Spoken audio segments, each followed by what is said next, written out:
Hello everyone, welcome back to my channel. Hope you guys are doing well. आज की video का topic होने वाला है एपीआई इन फ्लटर फ्लो। तो सबसे पहले समझते हैं कि what is API. Full form तो भाई सबको पता है, एप्लीकेशन प्रोग्रामिंग इंटरफेस। लेकिन इसका मतलब क्या है, ये है क्या? तो सिंपल और इजी वर्ड्स में समझते हैं। देखो भाई, एपीआई एक ब्रिज की तरह है, एक रास्ता है जो दो एप्लीकेशंस के दरमियान डेटा ट्रांसफ़र करने के काम करता है। ठीक है, जैसे हम ह्यूमंस एक दूसरे से बात करके इन्फॉर्मेशन शेयर कर लेते हैं, इसी तरह से अगर दो एप्लीकेशंस को आपस में डेटा शेयर करना होता है तो वो किसका यूज़ करती है भाई? वो यूज़ करती है एपीआई का। अब सवाल ये आता है कि ये डेटा आता कहाँ से? तो भाई सिंपल सी बात है, डेटा आता डेटाबेस से ही है। ठीक है, लेकिन हर एप्लीकेशन डायरेक्टली डेटाबेस से कनेक्ट नहीं कर सकती। ठीक है, कुछ एप्लीकेशंस ऐसी होती हैं जो डायरेक्ट डेटाबेस से कम्युनिकेट नहीं कर सकती। फॉर एग्जांपल, अगर आपकी एक रिएक्ट ऐप है तो वो डायरेक्ट डेटाबेस से कम्युनिकेट नहीं करती, क्योंकि सिक्योरिटी इश्यूज हो सकते हैं। ठीक है, क्यों नहीं करती आप अच्छे से जानते हैं कि आप रिएक्ट का अगर यूज़ कर रहे हैं तो आप उसमें डेटाबेस से डायरेक्ट कम्युनिकेट नहीं करवा सकते। अगर आप करवा भी लेते हैं तो सिक्योरिटी के कुछ इश्यूज़ हैं। ठीक है, तो भाई रिएक्ट ऐप करती क्या है, वो अपनी रिक्वेस्ट एपीआई को भेजती है। ठीक है, फिर एपीआई क्या करती है, एपीआई डेटाबेस से डेटा लेती है और वापस रिएक्ट ऐप को दे देती है। ठीक है, तो इसका फ़्लो आप यहाँ पिक्चर में देखकर समझ सकते हो कि फ़्लो जो है वो कुछ उस तरह से चलता है कि हमारे पास एक रिएक्ट ऐप है। ठीक है, उसने रिक्वेस्ट भेजी डेटा को एक्सेस करने के लिए। वो रिक्वेस्ट गई कहाँ पे भाई? एपीआई के पास गई। एपीआई ने डेटा किससे लिया? डेटाबेस से लिया। अब वापस से क्या होता है कि भाई अगर मैं इसका इस तरह से फ़्लो दिखाऊं कि डेटाबेस जो है वो डेटा एपीआई को देता है, देन वो डेटा किसको मिल जाता है? रिएक्ट ऐप को मिल जाता है। तो अब अगर फ्लटर फ्लो की हम बात करें तो कॉन्सेप्ट बिल्कुल सेम ही है। फ्लटर फ्लो में भी हम एपीआई को इंटीग्रेट करते हैं ताकि हम डेटा को फैच कर सकें। ठीक है, फॉर एग्जांपल मान लो आपकी एक एप्लीकेशन है। ठीक है, एक लारावेल पर आपने वेबसाइट बनाई हुई है जिसमें ऑलरेडी बहुत सारे यूज़र्स और डेटा मौजूद है। ठीक है, बहुत सारे यूज़र्स ने रजिस्ट्रेशन करवाई हुई है। आपने कोई 3-4 साल से जो है ना आप इस वेबसाइट को चला रहे हो, और 3-4 साल बाद आपको ख्याल आता है कि भाई अब इसकी ना एक मोबाइल एप्लीकेशन भी बनानी है। ठीक है, तो अब मोबाइल एप्लीकेशन तो बन गई, लेकिन मैं नहीं चाह रही कि भाई मैं उस मोबाइल एप्लीकेशन में अपने यूज़र को दोबारा से रजिस्टर करवाऊँ। मैं चाह रही हूँ कुछ ऐसा हो जाए कि जो यूज़र मेरे वेबसाइट पर पहले से रजिस्टर है उनका डेटा मुझे मिल जाए। तो उसके लिए मैं क्या करूँगी भाई, लारावेल में एक एपीआई बनाऊँगी। देन उस एपीआई को मैं इंटीग्रेट कर लूँगी। किस में इंटीग्रेट कर लूँगी? अपनी फ्लटर फ्लो की एप्लीकेशन में।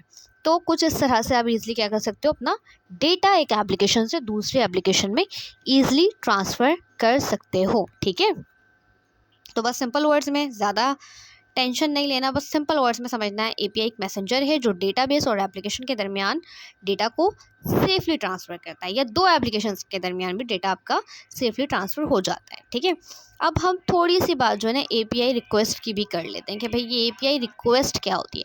देखो, जब भी हम एपीआई के साथ काम करते हैं हम डिफरेंट टाइप की रिक्वेस्ट यूज़ करते हैं। सबसे कॉमन रिक्वेस्ट जो आप लोगों ने भी देखी होगी, गेट, पोस्ट, पुट और डिलीट। इसके अलावा भी रिक्वेस्ट होती हैं, लेकिन अभी हम इन चार को ही डिस्कस करने वाले हैं। तो सबसे पहले मैं गेट रिक्वेस्ट की बात करती हूँ।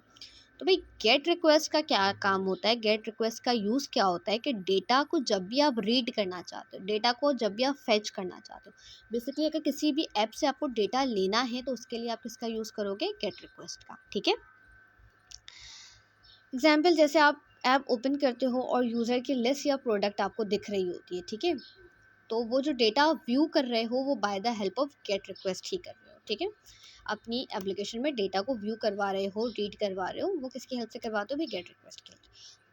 पोस्ट का क्या काम होता है कि भाई पोस्ट रिक्वेस्ट का यूज़ तब होता है जब आपको नया डेटा अपनी एप्लीकेशन में ऐड करना है। ठीक है, आपने लारावेल की एग्जांपल को लेके चलते हैं। लारावेल में एक एपीआई बनाई, उसको अपनी रिएक्ट ऐप में इंटीग्रेट कर लिया और अब आप डेटा को देख पा रहे हो। अब आप चाहते हो कि भाई रिएक्ट वाली ही ऐप में, यानी कि जो मोबाइल एप्लीकेशन है उसमें ही एक फॉर्म बना हुआ है, और आप जब भी उस फॉर्म को फिल करो तो एक ऐसी एपीआई हो कि उसका डेटा रिएक्ट ऐप में तो दिखे, साथ ही साथ वो लारावेल वाली वेब एप्लीकेशन में भी दिखे। तो आपने क्या किया? Bye the help of API data को पोस्ट कर दिया। ठीक है, तो सिंपल वर्ड्स में हमें याद रखना है कि न्यू यूज़र को रजिस्टर करने के लिए हम किसका यूज़ करते हैं भाई?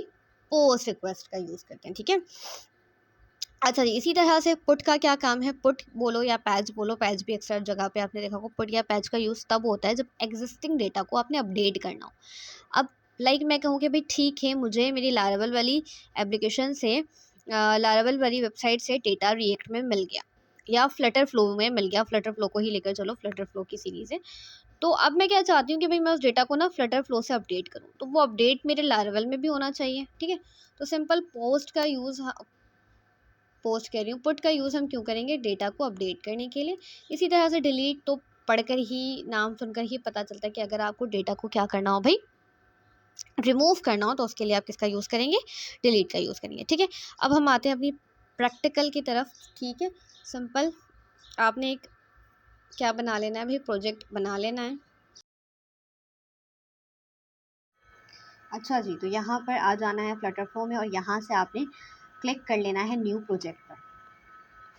न्यू प्रोजेक्ट पे क्लिक करते ही वो आपसे प्रोजेक्ट का नाम पूछेगा, तो मैं यहाँ पर रख देती हूँ API इंटीग्रेशन, ठीक है। सिंपल आपने स्टार्ट बिल्डिंग पर क्लिक करना है।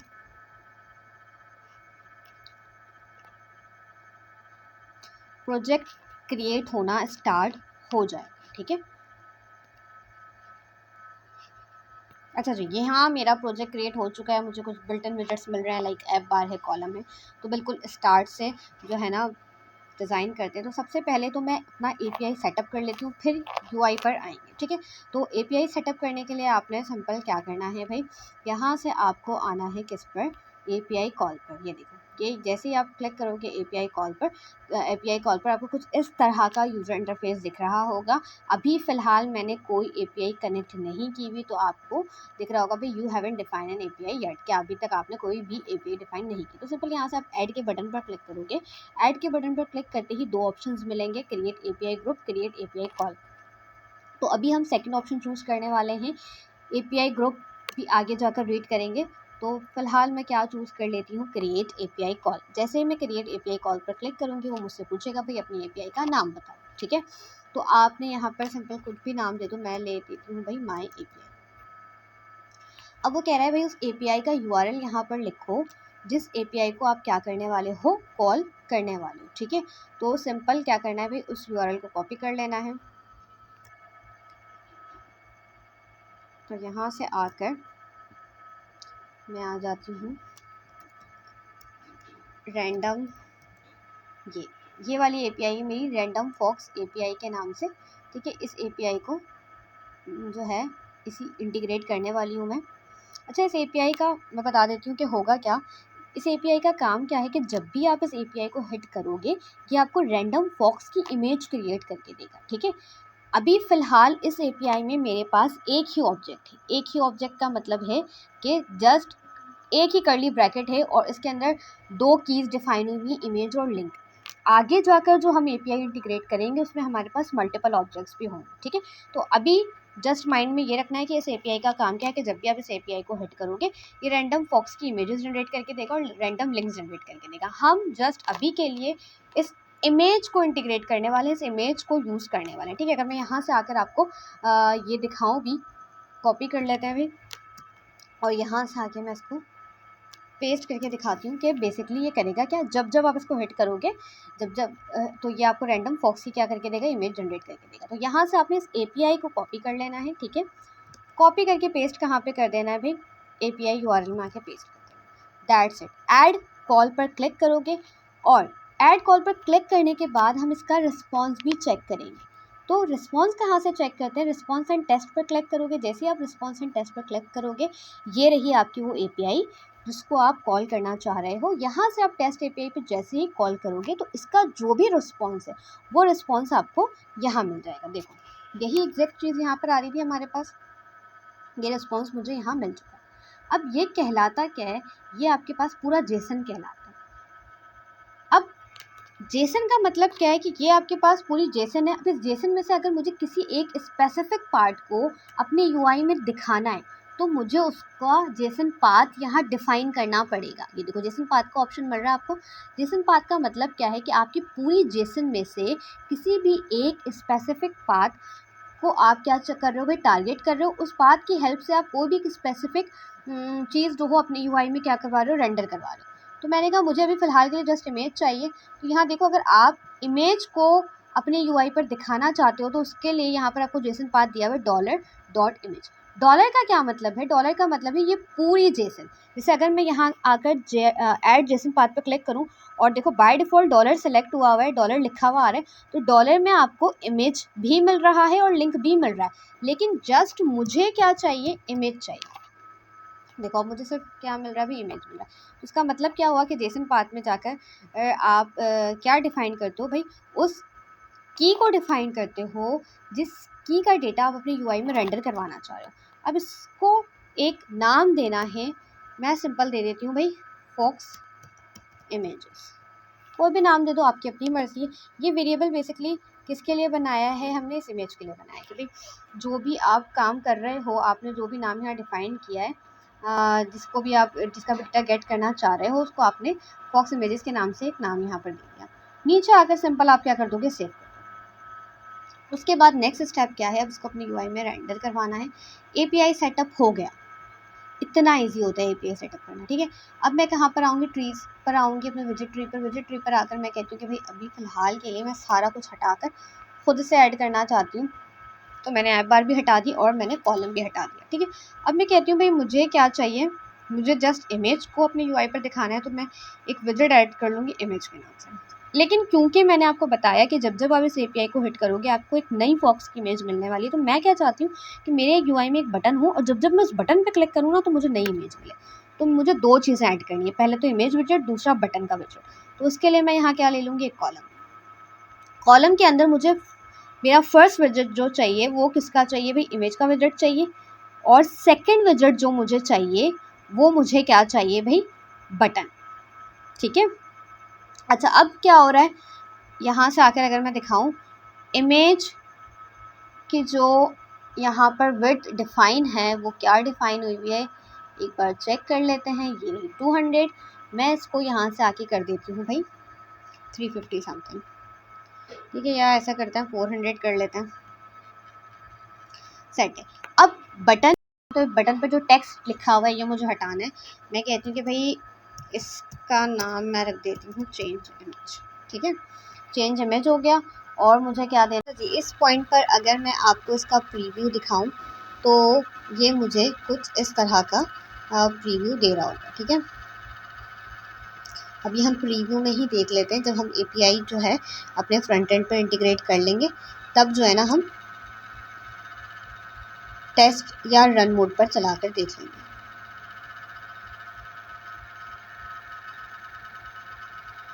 अच्छा, कुछ इस तरह का यूआई मुझे दिख रहा है, ठीक है। तो मैं इमेज में जो हूँ थोड़ी सी पैडिंग ऐड कर देती हूँ। तो यहाँ पर आकर सिंपल इमेज वाले विजेट पर क्लिक करना है। इमेज वाले विजेट पर क्लिक करने के बाद आपको ऑप्शन मिलेगा पैडिंग का। यहाँ से आकर आपने पैडिंग देनी है अपनी मर्ज़ी से। तो जस्ट मुझे एक्स एक्सिस में देना था तो ऑल एक्स मैंने सेलेक्ट कर लिया। अगर आप यहाँ पर क्लिक करोगे तो आपको पैडिंग का प्रॉपर ऑप्शन मिल जाएगा कि भाई चारों साइड से इक्वलेंट पैडिंग देनी है। मैंने चारों साइड से इक्वलेंट पैडिंग दे दी। और यहाँ अगर अभी मैं रिफ्रेश करके दिखाऊं तो यूआई अब जो है वो बेहतर दिख रहा होगा।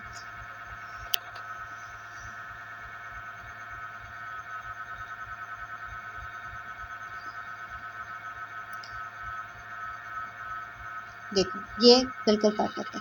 अब मैं क्या चाह रही हूँ कि भाई जैसे ही मैं चेंज इमेज पर क्लिक करूँ, अभी तो ये जो इमेज आ रही है बाय डिफ़ॉल्ट जो प्लेस होल्डर से आ रही होती है वो इमेज आ रही है। मैं क्या चाहती हूँ जब जब मैं चेंज इमेज पर क्लिक करूँ तो वो वाली मेरी एपीआई जो अभी मैंने इंटीग्रेट की है अपने इसी फ्लटरफ्लो ऐप में, उस एपीआई से जो फॉक्स की इमेजेस आ रही थी वो इमेजेस यहाँ आनी चाहिए जब जब मैं इस चेंज इमेज पर क्लिक करूँ। इसका मतलब ये हुआ कि हमें बटन पर एक एक्शन लगाना पड़ेगा। तो सबसे पहले हम क्या करेंगे? फिर बटन पर क्लिक करेंगे। बटन पर क्लिक करने के बाद हमें यहाँ पर ऑप्शन मिल रहा होगा किसका भाई? एक्शंस का। एक्शंस पर क्लिक करने के बाद वो पूछेगा भाई आपने कौन सा एक्शन, जैसे ऐड एक्शन पर क्लिक करोगे कौन सा एक्शन आप लगाना चाहते हो ये पूछेगा। तो मुझे क्या लगाना है? API call. एपीआई कॉल पर क्लिक कर देंगे। अब जैसे ही हम एपीआई कॉल पर क्लिक करेंगे, दूसरी चीज़ हमें उसको क्या बतानी पड़ेगी? देखो दूसरी चीज़ हमें उसे बतानी पड़ेगी कि भाई एपीआई हम कॉल तो कर रहे हैं लेकिन कौन सी एपीआई कॉल कर रहे हैं, क्योंकि देखो एक एप्लीकेशन में एक से ज़्यादा एपीआईज हो सकती है। अभी फ़िलहाल हमारे पास एक है माई एपीआई, तो वो हमें माई एपीआई ही सजेशन में दे रहा है। लेकिन आपके पास मल्टीपल एपीआईज हो सकती हैं, तो यहाँ से आप उस एपीआई को चूज़ कर लोगे जो भी एपीआई आप एट द टाइम अपनी एप्लीकेशन में इंटीग्रेट कर रहे हो, ठीक है। अच्छा, अब उस API से जो भी आउटपुट आएगा, जो रिस्पॉन्स आएगा, उसको किसी ना किसी वेरिएबल में स्टोर करना है। तो मैं कहती हूँ कि भाई मैं जो स्टोर कर रही हूँ वो फॉक्स इमेजेस के वेरिएबल में स्टोर कर रही हूँ। ठीक है, फॉक्स इमेज मैंने एक और जगह दिया था, तो देखकर परेशान ना हो जाना, या मैं सिंपल लिख लेती हूँ माई इमेजेस। ठीक है, मैं यहाँ स्टोर कर रही हूँ, इस वेरिएबल में स्टोर कर रही हूँ। देखो यहाँ पे लिखा हुआ है कि एक्शन आउटपुट वेरिएबल है, कि आपने जो भी एक्शन लगाया है उसका जो आउटपुट आएगा उसको आप किस वेरिएबल में स्टोर करोगे। तो मैंने कहाँ स्टोर कर दिया भाई, माई इमेजेस के वेरिएबल में स्टोर कर दिया। अच्छा, अब किसी वजह से अगर मेरी API हिट नहीं होती, कोई एरर आता है, कोई मसला आता है, तो मैं क्या चाहती हूँ कि मेरे फॉल्स वाला पार्ट चले। ये देखो, अगर आपकी API हिट हो रही है सक्सेसफुली तो ये ट्रू वाला पार्ट चलेगा, अगर नहीं होती तो ये कौन सा पार्ट चलेगा, फॉल्स वाला। तो यहाँ से आके मैं कहती हूँ कि भाई अगर API हिट नहीं होती, किसी वजह से कोई एरर आ जाता है, तो एक एक्शन लगाओ, और उसमें ज़्यादा कुछ नहीं, जस्ट मुझे एक मैसेज देना है स्नैक बार में। तो यहाँ से आके क्या ले लेंगे, स्नैक बार ले लेंगे। स्नैक बार लेने के बाद वो कह रहा है कि भाई सिंपल आप एक कोई भी मैसेज दे दो जो आप स्नैक बार में दिखाना चाहते हो। तो मैं यहाँ पर लिख देती हूँ API कॉल फेल्ड। ठीक है, ये मैं अपना मैसेज दे देती हूँ, दैट्स इट। अब आपने क्या करना है, इसको क्लोज कर देना, इतना करने के बाद। अच्छा, अब यहाँ पर आकर क्या करना है, इमेज पर क्लिक करना है। अब क्योंकि भाई काम ही सारा इस विजेट पे होना है, बाय डिफॉल्ट हमारे पास ये इमेज आ रही है। ठीक है, ऐसे ही है।